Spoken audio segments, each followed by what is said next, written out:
All right, so we'll call this meeting to order. This is the special meeting for the parks, Acreage Community Park and other park issues. So with that, please all join me with the Pledge of Allegiance. I pledge allegiance to the flag of the United States of America and to the republic for which it stands, one nation, under God, indivisible, with liberty and justice for all. Thank you. Okay, and so I guess I'll turn it over to you, Burgess, or Rob. Do you need to do roll call or anything? Oh, sorry. Yeah. Yeah. I'm like jumping right in. Yeah, that's okay. Yeah, so let's do roll call. Jennifer Hager. Present. Michael Johnson.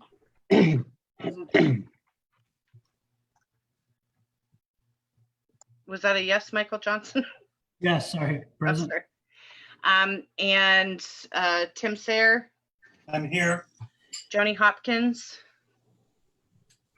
How about Joni Martin? Not Joe. Or Joni Martin, sorry. Oh my God. That's the second time I've done that in a row. No, it's Second week. I am here, Joni Martin. Thank you. Good for you. All right. And we have Burgess Hanson. Yes, And present. Rob Robinson. Present. And Liz Ricci. Present. Thank you. Okay, so on our agenda tonight, can you scroll down, please, Scarlett?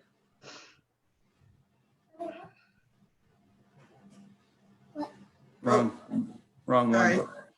Sorry. There you go. All right, so on our agenda tonight, I don't have any welcoming remarks. Does anybody have any welcoming remarks?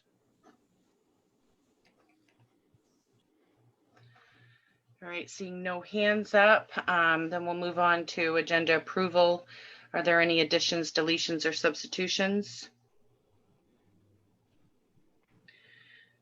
All right, seeing no hands up, we'll move on to the regular agenda. And 6.1 is consider Acreage Community Park South expansion.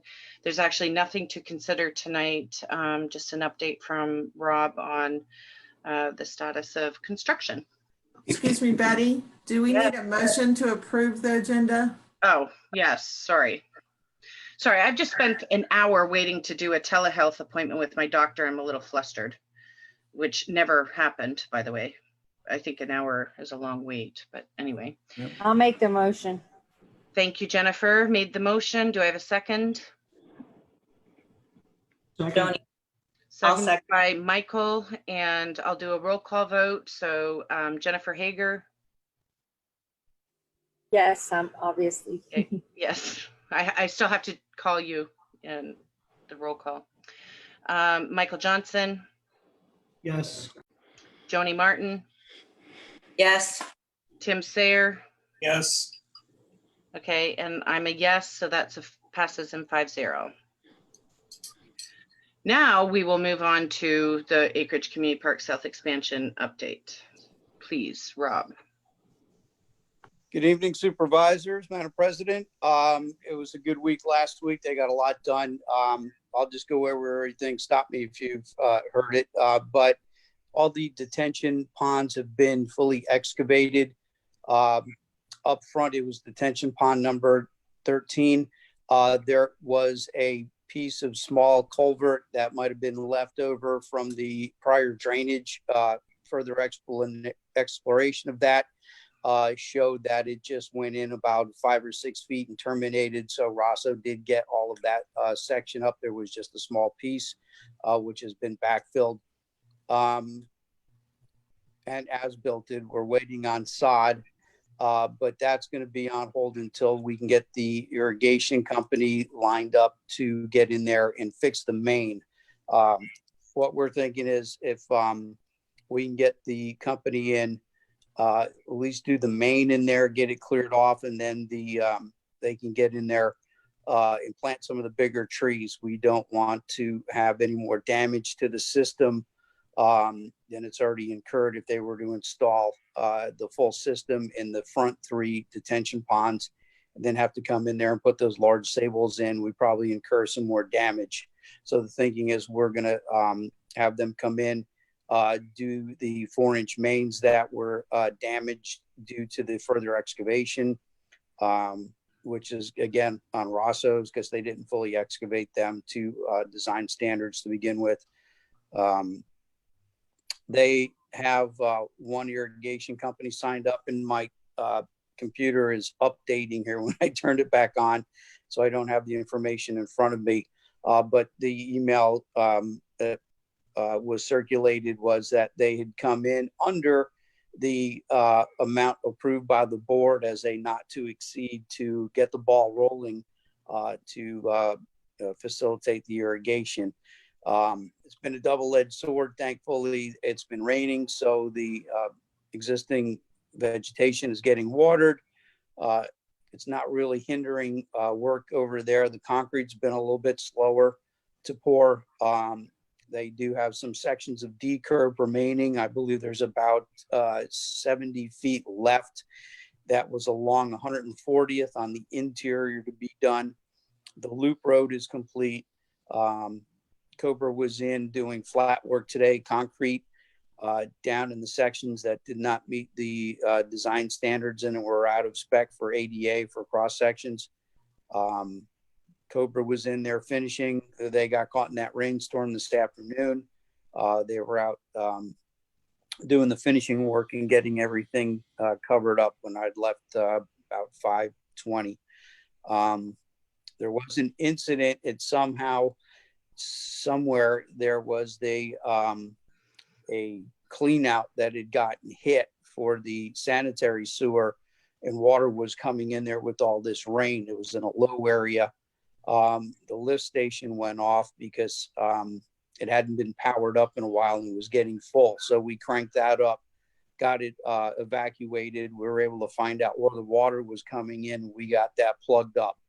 Once it dries up a little bit, we're going to put a collar on that and a stanchion so it doesn't get hit again. And then we'll mark everything out so that doesn't happen. So aside from that, there was some vandalism over the weekend. There were some rocks thrown at one of the concession stand windows, damaged the impact glass. That's going to have to be replaced. Liz did call in, get a police report on that. It looked like they came in through the back somehow. It was said that we need to start getting moving on the fence along 140th to prevent people from hopping that fence and gaining access. Once we have our meeting with the contractor tomorrow, hopefully we can pin them down on a schedule to get the asphalt work done along 140th sidewalk so we can put that fence up along the backside and prevent any trespass that's coming in from 140th. The loader was showed up today and started moving the excess material from the detention ponds to an area we designated on the south end where the future bicycle / BMX park is scheduled to be put in. So aside from that, that's pretty much it in a nutshell. Any questions? Thanks, Rob. Okay, and we're still working on the landscaping change order, right? Yes, that's correct. We've had a couple come out there and look at it. We're waiting for the quotes to come in on that. Haven't seen anything as of yet. One was from, I need to start taking Prevagen. Can't think of the name. It was one of the contractors that Lauren Jock had provided while we were waiting for that. Yes, thank you, Jenkins. A local company reached out to them over here, Able in Loxahatchee. They came over and looked at it Friday. We walked the site. So they're putting some numbers together on that. So at least we'll get some comparisons on, keep everybody honest for landscaping numbers. It's been an issue getting one contractor to come in and able to do the irrigation, the maintenance, the replacement, and the mowing. So Liz is going to reach out to our mowing contractor that we have to do all the rest of the park currently and get a number on them, because eventually they're going to have to undertake all the mowing and that. So we might as well get them, get a number on that now, so we can, if nobody else steps up to it with the landscape scope, we'll have that area covered. And then moving forward, we'll know what the price to do the maintenance on that's going to be.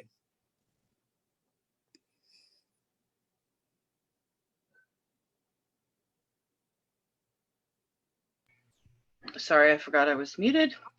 All right, so we'll move on to the next item. And Liz, are you going to do this? Hi, good evening. So you have the backup information and a copy of an independent contract agreement, which was drafted by myself and then also reviewed by legal, and then some edits were made on it last week. So this is an agreement that would allow us to have independent contractors come in and provide different types of services. With this contract or this agreement, you will see in it that it specifically outlines what would be required of our independent contractor prior to us agreeing to sign off on it. It also includes what the scope of service would be in Exhibit A, along with what the compensation would be in Exhibit B. So for this one in particular, it's for Kim Thomas, which is our barrel racing instructor, and it would just be a one-time fee of $1,500. And then we're collecting all registration for the participants in the class. And then Exhibit C is the waiver. But this independent contract agreement can be utilized in a few different formats. This is something that we can use for 70-30 splits. This is something that we can use for 20-80 splits, depending on the contract or the instructor that we're looking to bring into the district. It also gives us the ability to change the scope of work based on what services we're looking to have the contractor provide. So this, our recommendation is that we approve this agreement in order for the Parks and Recreation staff to have kind of an outline to follow when looking for instructors. And then it still would require the executive director's signature after it's reviewed, and that it would still have to go to legal. But this is the independent contract agreement that was created and drafted last week.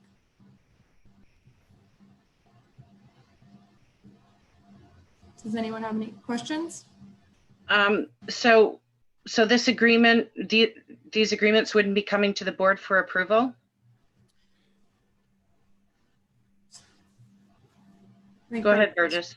Yeah, thank you. I didn't want to be rude and just jump in. So, thanks, Ms. Argue and members of the board. Good evening. So quickly, for this one, it's coming to the board. In the future, we need to come back to the board and find out exactly what the board would like us to do from a Parks and Recreation perspective. And moving forward, it's something that we can certainly, if the board feels that these need to come back to the for approval, then we can certainly do that. It does, in some cases, give us a little bit of flexibility once we receive general direction to move forward with certain programs. If the board said we'd like to see more dance or yoga or whatever the case may be, then I don't know if we necessarily need to bring this back, but if that's what the board desires, then that's what we will do. Thank you.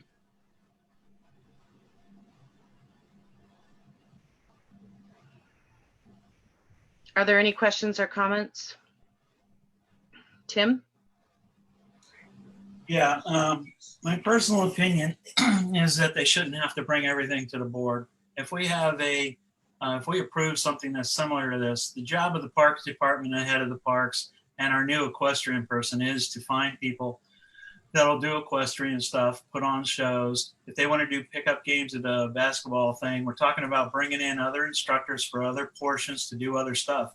And if you hamstring them by we have to approve every single thing that comes before them, it could become a nightmare. And they're doing their job as long as everything's laid out the way it should be. I think that everything will be fine. They know what would need to come before the board if there's special requests and things like that, or, you know, thousands of people are going to show up as something, or, you know, but day-to-day operations should be handled by the person that we hired to do the day-to-day operation. And it should be up to her to say, okay, we have this form. This is what the board's given me, and this is the parameters I have to work in. And she needs to go outside of those parameters, then yeah, she needs to talk to Burgess and talk to the board. And that's my personal opinion on it. Let them do their job. I find your personal opinion to be rather interesting, considering that you had a problem that you raised several different concerns in the past, in particular with our past person who was responsible for Hamlin House, and events that were being planned through there that did not come to the board. Why are you, this has nothing to do with what we're talking about now. It doesn't. It has everything, because it has nothing to do. Excuse me, I was talking. I had the floor, and now you're addressing what I addressed. It's something that has nothing to do with what we're talking about now. We didn't have a form before. The form wasn't even correct. We're trying to move forward with something that they can move forward with, and you're constantly attacking me. And I think we need to talk about what we're talking about now. So again, your comments are completely contrary to past discussions that our board has had, and concerns that you had in the past with respect to how Hamlin House should be run. And so with that being said, I'm going to say what my opinion is. And my opinion is that when we hired an equestrian specialist, it was not put to us that this person was going to be hosting events. It was that that person was going to be responsible for the equestrian trails and the equestrian park.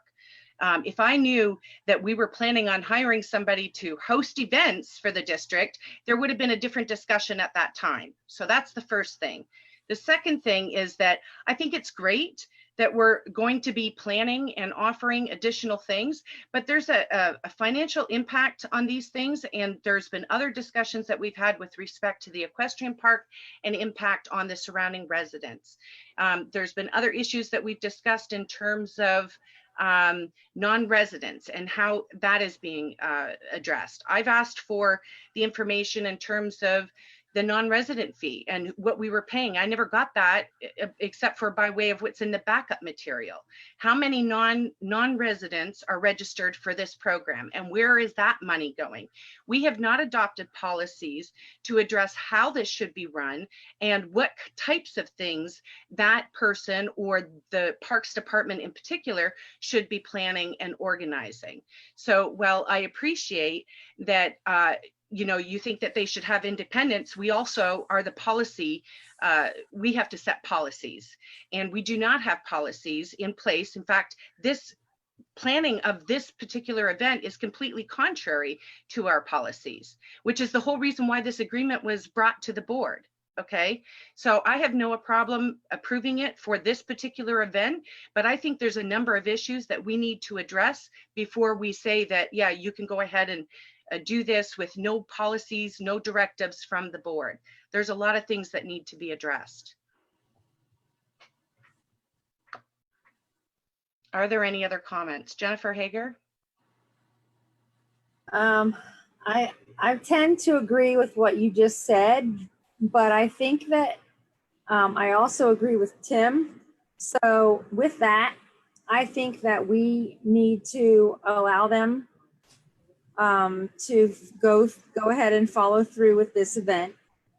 And then if it would make you or the board and staff more comfortable, then perhaps we can make a policy specific to what they would like to do in the future.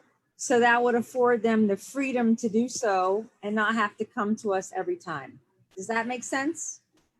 Absolutely. And as I understand from what you've said, Liz, this would apply for anything. This isn't just equestrian. This is all of the parks, right? So it'll apply to Hamlin House and Correct. other park programs, right? Correct. This could apply for any independent contractor we want to bring. So it could be yoga, it could be an art instructor, it could be any different types of programs or activities that we would like to do. Okay. All right. So again, I'm not opposed to, this barrel clinic in and of itself. I don't like that I found out about it on Facebook. And I don't think that should ever happen where we're finding out about things on Facebook that the district is doing. But I do think we have to work out what the policies are as it relates to, the new direction that we're going with respect to recreation and with respect to the equestrian. And in particular, I don't ever want to see, and I've already shared this with Burgess, I don't ever want to see there being competition. This is supposed to be facilitating a role to facilitate equestrian events at the equestrian park, as an example. So previously we were looking at, and we had drafted with legal and with the previous parks director, a service provider agreement with the Acreage Landowners Association, which would include the equestrian. And I'd like to bring that to the board probably for the June 10th meeting, since we already have a draft of that. And so as I understand it, they weren't even aware that the district was thinking or planning on doing anything. And I would like to see that relationship is worked more closely with. And again, I've stated in past recreation workshops that we have that, I don't want the district planning sports events that are, competing with our provider, which is the Acreage Athletic League. The same thing goes for equestrian. Doesn't mean that you can't do things like the barrel clinic is limited. But again, there's partnership opportunities as well. Joni Martin, I see your hand up. Yes, hi. Go ahead.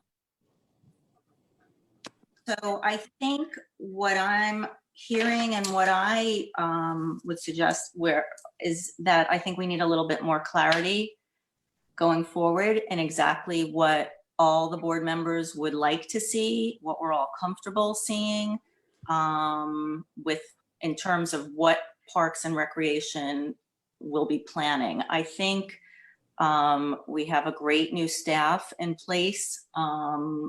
We have never had a Parks department really that ever functioned like this in a rec department. So there's a great opportunity to have some really nice programming and some really nice new uses of our parks. And I think once we get all of that set in place and where everybody's more comfortable and knows what the exact direction is, whether it be with the equestrian programming or with anything else coming about in the parks, then it would be nice that if we have some sort of agreement that allows them to not have to come back and do this all the time. I think we're at a stage where we just need to organize the policy for the Parks and Rec program and what we're all going to be comfortable with. So that's where I'm at. I think I kind of agree with Jennifer and Betty on this right now. And yes, we have a great staff in place that will be more than capable of getting great programming in place. But as we are starting and ramping up, I think we all probably need to be more comfortable with it. So that's where I'm at. Thank you, Joni. Tim, I saw your hand up. It's no longer up. Are you? No, I removed it. Joni went over some of the stuff I wanted to say. Thank you. Okay.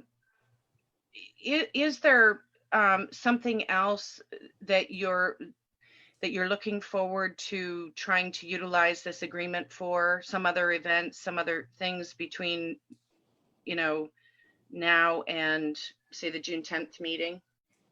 No, this was strictly drafted for the Kim Thomas barrel racing clinic, but it was drafted with the ability to be able to use it for other things, but nothing else is set in stone for between now and the June 10th meeting. Yeah. Okay. And again, we'll come back. We're not going to be prepared to bring back a recreational overall policy by June 10th. We'll certainly work on bringing it for the July, whatever the July meeting is. I'm not even sure what the date is on that, but we will bring something back for that. And as far, I'll have to get with Mary and Frank on the ALA West or whatever they're calling it. But I've already talked with It's Parks the and Rec- Acreage Landowners Association, and they have a committee for West as part Yeah. of the Acreage Landowners Association. Yeah, but I'm just saying we'll get with them. But I have talked with Parks and Rec to make sure that in the future, before any publication goes out of events, whether it's a program or anything else for that matter, the board will have advance notice of it. And then they're also going to be working with Scarlett to place it in your calendars. So if you do want to attend it, it will automatically show up in your calendars. And if you don't, then all you have to do is just say you reject it. And I think that'll also be another way to making sure that you know when and what the date is and when the time is for these types of events. In addition to what we send out, that will be a list to the board as well. So, and we'll make sure it's easily highlighted. So it's not like in the weekly update where it's down at the bottom. So we'll work on making sure you're all informed of that. So again, we just want to make sure we carry out what the board expects us to. And this was an unusual circumstance where this person was in town. So again, we'll make sure it doesn't happen like this again. Thank you. The movie night is one that's been brought up in the past, that it was put in the budget, but it was never approved by the board. And I think that that's another thing that needs to be discussed, because and the only reason why we haven't addressed it up till now is because we were hoping that Acreage Community Park, or at least I was, that would be done. And once that's done, then we can look and start talking about how we can utilize the amphitheater for movie night. So I haven't made a fuss about the whole movie night thing, but I know that it was never intended, and Tim specifically has brought up concerns about how when that started, it was sold to the board that, and that was pre-us, it was the past board.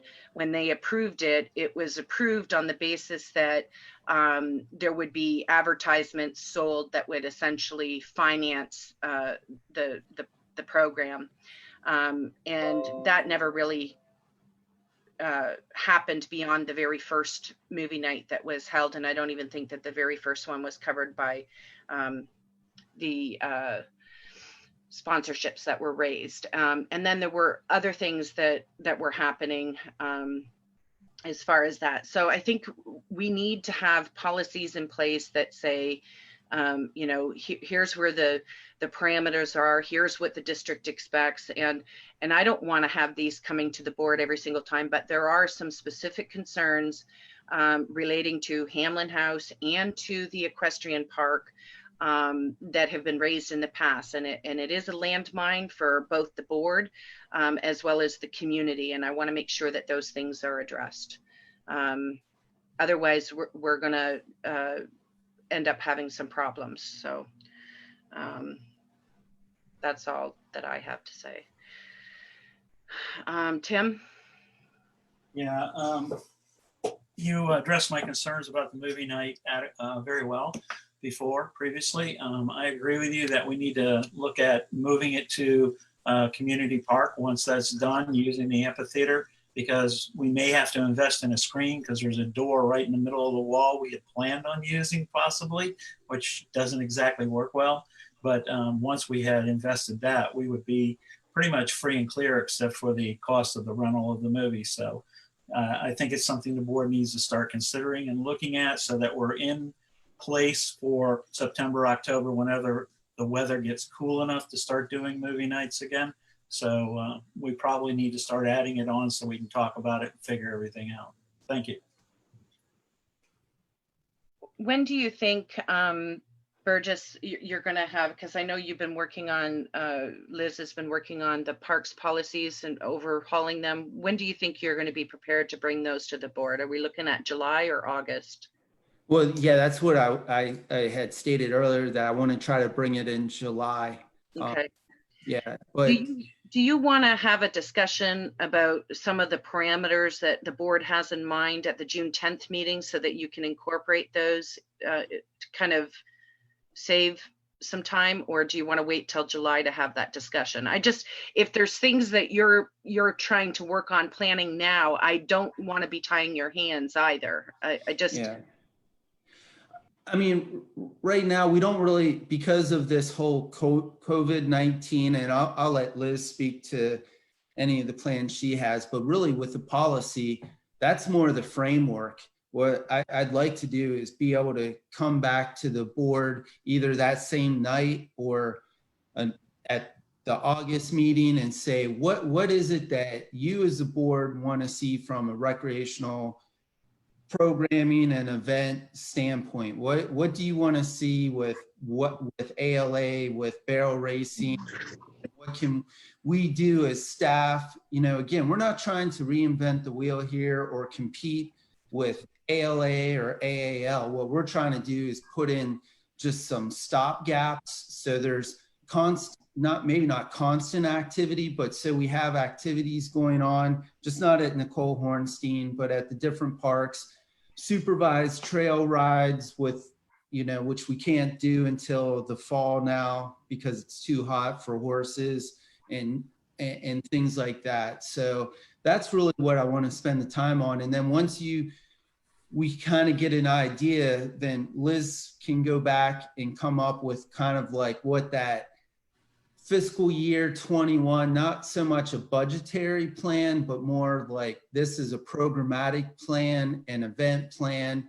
And then we can also reach out to ALA or whatever other nonprofits are out there to say, this is what we're looking at. And then what else would you like to see? So this is where the board wants us to go. So where now do you want to go? And then we can bring that back as a complete package to the board saying, this is what be staff driven. This will be ALA driven, either as events or under West for equestrian events or programs. And then with the AAL, that we already have that in place. So I don't really see that as an issue. And then one of the things that I know Liz is, and she can speak to it, is with FWC and Palm Beach County on some of the programming that they offer that we've never taken advantage of. So I'll shut up now and let Liz speak so we can, thank you. So some of the things that we are looking to do and partner with is FWC. And one of the partnerships with them is that would allow us to do different types of programs where we could go through them and get some of our staff archery certified, and they would provide all of the equipment for us to be able to utilize and do archery classes at any of our parks. So that would be at no cost to us. And it would just be an agreement between us and FWC as long as we get certified through their program. As well as they have a kayaking program that is, if we have staff go through that, they would allow us to utilize their kayaks, and fishing as well. So these are different types of things that we're looking to do that would be at no cost to the district as far as equipment. And we'd be able to bring those programs to Indian Trail residents without competing with the other organizations. And that by no means is our goal. Is to try to compete with someone else. Because if someone else is trying to do it, obviously we want to help and support the different groups in Indian Trail. We're just looking to bring some different things that they haven't ever had, or things that we can, bring back if they were, like you brought up the movies. I know we actually do have a movie scheduled that was not brought in front of the board, but we do have a drive-in movie because we were trying to plan just a few things with COVID going on. That we could start slowly because we did have to cancel our movie back that was scheduled a couple months ago. And then also trying to work with Palm Beach County due to COVID. Our meeting got canceled with them, but they were going to come out to their park out in Indian Trail and kind of just go through different things that we could partner with them on. They also bring a recreation vehicle out to their parks and do different traveling programming in each park to just get the community out to the park. So that's something that we're working with Palm Beach County on. Again, everything kind of took a little bit of a halt once everything shut down, but those are the different types of programs and activities we're looking to bring to the community. Okay. Yeah. I'm sorry. Yep. Sorry. Yeah. Go Just, ahead. Liz, just quickly, so the board is aware, can you just give a brief overview of what's happening on this organized sports issue with the county and the state? Because I know that's a big issue. I'm sure they're probably starting to get calls or may start hearing in the near future about organized youth sports. So if you can just give everybody an update on that. So. Absolutely. So as you know, the executive order came from the governor that organized sports and summer camps were able to start back up. But in order for us to do so, it's up to each individual municipality or district to create those guidelines. So I'm currently working with Palm Beach County directors on coming up with those guidelines for Acreage Athletic League and any other organized sport that may come forward in the future that would like to utilize any of our facilities or fields. Part of that is creating these guidelines to initiate with them in order for them to start back up. So as of right now, we are still postponed until after May 31st. Once we have those guidelines, I will have a meeting with the Acreage Athletic League board with myself and staff to go over those guidelines to make sure that we are practicing safe social distancing and continuing to follow CDC guidelines while starting our organized sports back up. And as far as summer camps go, that is something that we are considering right now, but based on, the building location that we have, it's not, we're trying to come up with some workarounds on how we could possibly host it with the new guidelines that would be set in place, or even just possibly some kind of drop-in day camp. So we are working on that as well. But again, my number one goal between now and next week is finalizing those guidelines with the county in order to get them out to our organized group so they would be able to start back up. And just to be clear with the board, you have been in contact and communication with Carlos, because correct. We're not just creating these guidelines. No. Correct. Without his involvement. So correct. Yes. To make that clear. So. Yes, and the Acreage Athletic League does utilize other Palm Beach County parks, and so the guidelines that are going to be set in place would be very similar to what they are already going to have to follow when they're utilizing any other Palm Beach County park, because all of Palm Beach County is coming together to create these guidelines. But yes, I have been in communication with Carlos, and he is aware of our plan moving forward. Okay. Tim, I see your hands up. Yeah, one quick question for Liz. Have you reached out to FWC, seeing how we have a brand new shooting range in our backyard, to see if we can arrange to do some stuff out there? Because I know we have a lot of avid sportsmen and gun collectors and shooters out in our area. I don't know if it's feasible, but I just wanted to bring it up and ask. Thank you. I have been in contact with FWC. I have not been in contact with anyone from the shooting range, but that is definitely something that myself and staff can do, is reach out to someone there, because I know they just opened up. The contact I have had has not been involved with the shooting range, though, but I can definitely reach out. Yeah, and I know some of these things give legal heartburn, and so we have to run some of these things by legal in terms of what we do, what our responsibility is, or, I mean, I could see with respect to the shooting club, I think it's a great idea where we organize an Indian Trail night or something like that, or day or whatever. And, it's Indian Trail only residents that are out there. But in terms of being responsible for it, I think legal might have something to say. Our insurance company might have something to say. I don't know. But I know there's been concerns about organized trail rides in the past. I'm not sure if that's been discussed with legal, but we need to make sure that we're having those discussions before we do it. And to that point, that's, you know, special events these were kind of all considered special events. So they always came to the board for that kind of vetting before it was done. Although there were some rogue things that went on that people were unhappy about. Did you answer my question, Liz, about how many non-resident fees we had as part of this actual show? I did not, but we do have 3 non-residents. So I'll be working with Jose, because as far as the deposits go, we'll have to figure out with him how the non-resident fee, because I know you had stated that it was previously agreed that any non-resident fee would go towards the trail system for improvement. So I will have to work with him on how that's pulled out to put into a specific account for that. But we did have 3 non-residents register for the clinic. So what we had discussed previously, and it was in respect to the Acreage Landowners Association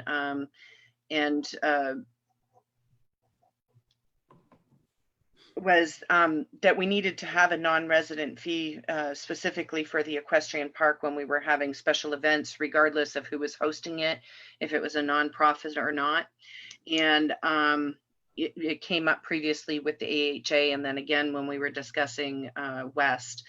But what was discussed at that time is that additional money, because again, the concern was that we have non-resident people benefiting from what our taxpayers have paid for. In fact, I would say at least 50%, if not more, of the people that participated in the past horse club were non-residents.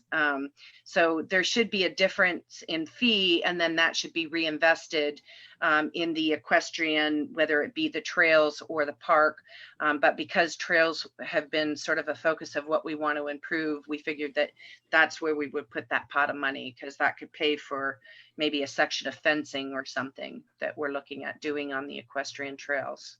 So, you know, that's again one of those things that will need to be addressed in the policies, but are not currently reflected. Absolutely. And just so you are aware, for residents, the fee for the barrel clinic was $100, and for non-residents, it was $130. So we did do an increase for non-residents. So okay. So, and I'm not sure that we can actually publicly say that it's a profit, because we're not supposed to be making profit on things. So it's being reinvested in order to be able to provide the service or the program. So anyway, all right. Any other questions or discussions? Yep, not from staff. Okay. Board members, does somebody want to make a motion? I'll make a motion. So what is your motion? My motion is to accept this independent contract agreement. With respect to this specific event? Yes. Okay. And I'll second. This specific event. And then going forward, we talked about having them come back and be doing more specific stuff so that we could make a formal policy going forward. Okay. All right, so Joni's made the motion, Tim has made the second. I'll do a roll call vote, and I'll start with Jennifer. Yeah, I'm good with it. Okay, Michael Johnson, Yes. Joni Martin, Yes. Tim Sayer, Yes. and I'm a yes. All right, thank you. thank you. And do we have anything else? That's it. Anybody have any supervisor comments?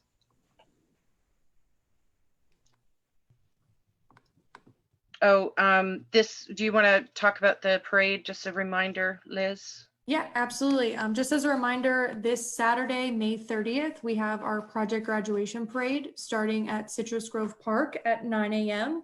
and it will go down 140th to Community Park. where we will have 3 food trucks and a stage set up for a few speeches. We are doing a rain dance to keep the rain away for this Saturday. So hopefully we don't get any morning showers. It's all in the afternoon. But we have quite a few students that have already RSVP'd. So we're hoping for really good turnout.